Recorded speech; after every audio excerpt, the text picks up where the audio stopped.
Hi, welcome again to the Beer Temple. I am Chris Quinn, and I have with me what very well is probably the newest brewery in the country.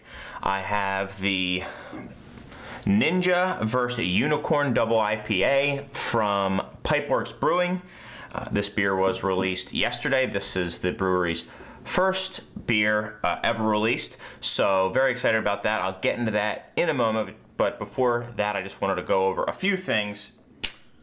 First, I wanted to say thank you to Mad Mateo, Scott Ellis III, close personal friend to Thurston Howell, and Jonathan Shipley for the 5-star reviews. I may be doubling up on saying thanks to Jonathan Shipley, but I wasn't sure, so I wanted to say it. So, thanks guys. That actually brings us up to, well, I don't know how many reviews we have, but we have 52 ratings now, 50 of which are 5-star. So, that's on iTunes, this is. So, thanks you guys. That really means a lot. That's really cool. Oh, and the other two, we've got 1 4-star and 1 1-star. So, 1 hater, but I kind of like there's a single 1-star. A single, no more. And comment of the episode goes to Johnny for his comment. The comment, oh, and I'll go through it one last time. Sometimes comments get unfairly filtered by my spam filter, even though they're really good comments, so I like to dip into the spam section and pull out some really good comments. So, comment of the episode goes to Johnny, who says, like the fresh layout, I were pleased with this article. Thanks for a marvelous write. You're welcome, Johnny. I can only assume he means the descriptions I put below the videos, and I do think those writes are pretty marvelous. So, there you go, Johnny. All right, moving on to the beer. This is interesting to me for a couple of reasons. One, obviously, it's super duper brand new. These guys, I believe, released this beer yesterday. It just started hitting shelves yesterday in most places today. And it is a brewery, Pipeworks, like I said before. Cool for me because it's right down the street from me, but also very interesting because this is a Kickstarter funded brewery. These guys, there's 3 of them, 2 of which, Garrett and BJ, met while working at a local liquor store here in Chicago. Went and worked for, or did kind of like an internship for a couple months at De Struis in Belgium. We've had their shows on, their beers on in the past. We had the Black Albert, which is really good. And that's actually where I first heard of these guys, because they did a blog while they were over there brewing with Urbane from De Struis, something like that. Not really sure. BJ, Garrett, if you're watching this, you know, leave a little comment where how exactly you're supposed to say that. But anyway, they wrote a really awesome blog. If it's still online, it's through the De Struis website. Now I think I've said the name 3 times and pronounced it differently all 3 times. That's fine. Anyway, they had a really, really cool blog. I just kind of stalked this guy BJ a little bit and kind of just sent him an email and said, hey, your blog is awesome. I heard his name, you know, a year or 2 later. He was starting up a brewery. And for their funding, they were using Kickstarter, which is kind of one of those crowdsourcing, fundraising websites. And it was successful. These guys brew on a very, very small scale.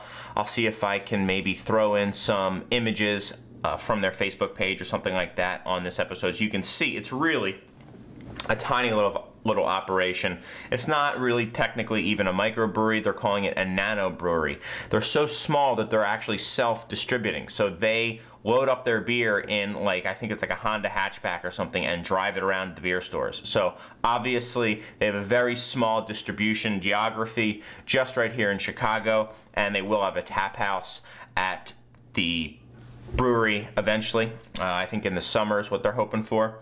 So yeah, it's really cool. So really awesome to hear a little kind of bootstrapping, entrepreneurial craft brewers, and this is their first beer, so let's give it a try. This, like I said, is the what's it called? Ninja versus Unicorn, Double IPA, 8.5%. This bomber came in at $10, $9.99. So not the cheapest beer in the world, but then again, you know, you're getting absolutely no economies of scale. Who knows where they came up with that price? Maybe they just said, hey, this is what we're going to charge for the first one. But, you know, it is kind of like many other artisanal things. You know, there is a bit of a premium to it. This beer's been getting quite a lot of hype already on some of the sites and on the interwebs. People seem to really like it. So let's see what I think of it. Nice golden orange color to it. White fluffy head, already kind of starting to form a little dollop in the center when I agitate it a little bit. And I wonder, it tastes to me like there's definitely some of those Galaxy Citra-esque hops to it. Let me see, just as they put over 5 pounds of hops per barrel in there. Barrel is 2 kegs. Unfiltered Double IPA. And it doesn't say, I could maybe look, but regardless, it's got that tropical kind of dank nose to it. Big hop aroma.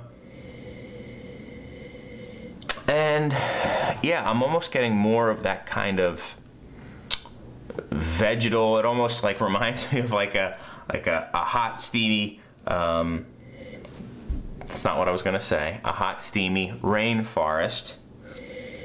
And just really nice tropical lush,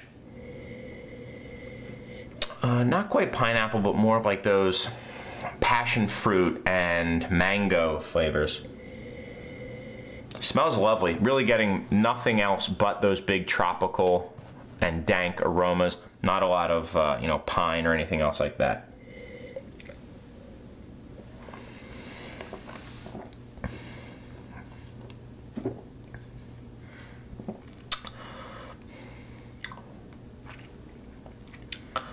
Whew. Okay, well, first, I mean, it's a huge hop bomb. It's every bit the Double IPA.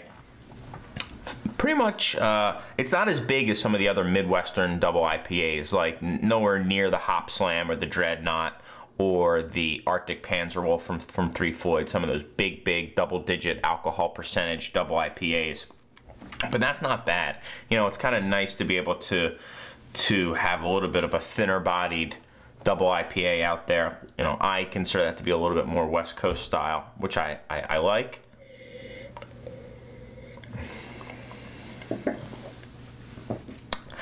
Definitely like sucking on like a hop pellet. Big aromatics, or big hop flavors, I should say. They mirror the aromatics. Huge, lush, tropical flavors. Quite a bit of a vegetal note as well from it as well. I'm getting almost like a little bit of like a tannic taste from the hops. And there is bitterness. It's not overwhelming amount of bitterness, but it does start to grow on you. I think if you finish this whole bomber, you'd have quite the bitter mouth. But hey, for a first beer, I think this is definitely a solid effort. If you like hops, you're gonna like this beer, especially if you like those American style hops. And considering this is their first beer ever, you know, I'm very pleased with this beer. I'm gonna go 90 with this beer. Solid beer. Definitely gets me excited for more things to come in the future from Pipeworks Brewing. And that's about it. If you are interested in Pipeworks Brewing, hopefully you're a trader, because it is available for right now. They do very limited batches, and who knows how hard it is going to be to get. Maybe you can trade for it if you're in Chicago, come down into the city and pick some up. Or in the summer, just stop by and say hi to the guys and bring your growler with you. There you go. The country's newest brewery, Pipeworks, puts in a solid effort with their, again, Ninja versus Unicorn Double IPA. So until next time, I've got some Double IPA to be sipping on, and hopefully you do too.